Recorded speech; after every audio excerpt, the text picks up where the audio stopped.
గౌరవ గురువు గారికి వందనములు మరియు శుభోదయము. ఈరోజు సంగీత పరిచయము రెండవ భాగము.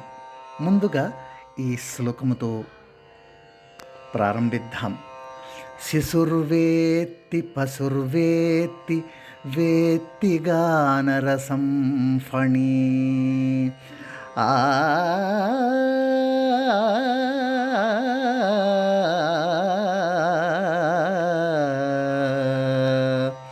సంగీతముపై మన పూర్వీకులు గానము గురించి ప్రశంసించేయున్నారు.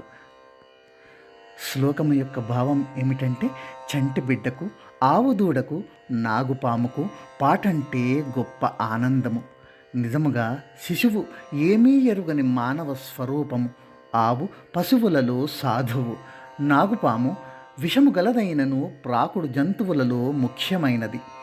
ప్రాకేడు జీవకోటి మొదలు ప్రాణము కల అన్ని జంతువులను భాషతో సంబంధము లేకయే ఆనందపరచగలిగినది గానమని మన పెద్దలు ఈ శ్లోకంలో నిశ్చయించి ఉన్నారు.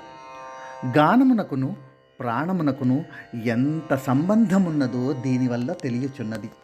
ఒకవేళ జ్ఞానమే ప్రాణము, ప్రాణమే జ్ఞానము అన్నను తప్పు కాదేమో.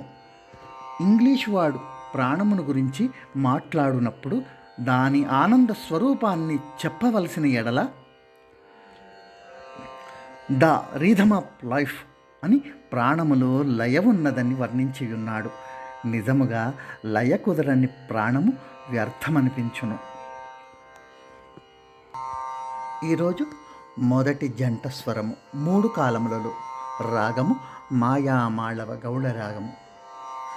స స రి రి గ గ మ మ ప ప ద ద ని ని స స స స ని ని ద ద ప ప మ మ గ గ రే రే స స స స రి రి గ గ మ మ ప ప ద ద ని ని స స స స ని ని ద ద ప ప మ మ గ గ రి రి స స స స రి రి గ గ మ మ ప ప ద ద ని ని స స స స ని ని ద ద ప ప మ మ గ గ రి రి స స స స రి రి గ గ మ మ ప ప ద ద ని ని స స స స ని ని ద ద ప ప మ మ గ గ రి రి స స.